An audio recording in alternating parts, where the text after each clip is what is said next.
When you have your phone plugged in to use Apple CarPlay, you'll notice the projection sign will say Apple CarPlay.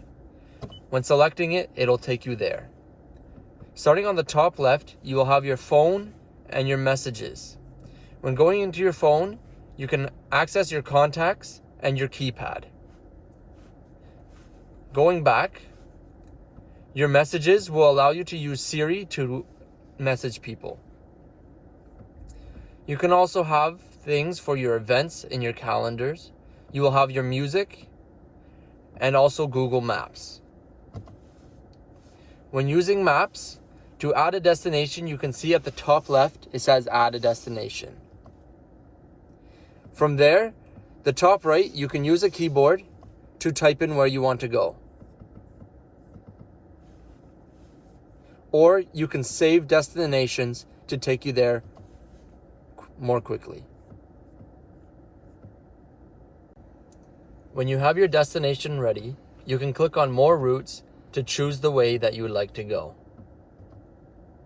When you're ready to go, you press go and it'll take you there. On the left-hand side, you will notice 3 icons. These icons are for your most recently used apps. On the bottom left, you will have this button here. This is to take you back to the home screen. When plugged in for Android Auto, you'll notice that the projection screen will say Android Auto. When you first open it up, you'll see your Google Maps. To search, you can search here. It'll also show you your recents. When you select the top left icon, it'll take you to all your apps. You'll notice your music is here and your phone as well.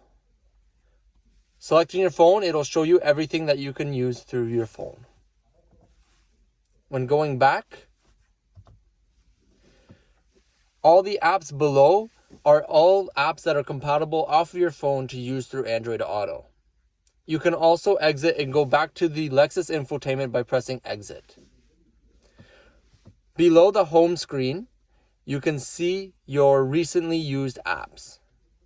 Below is your notifications and your voice command for your phone.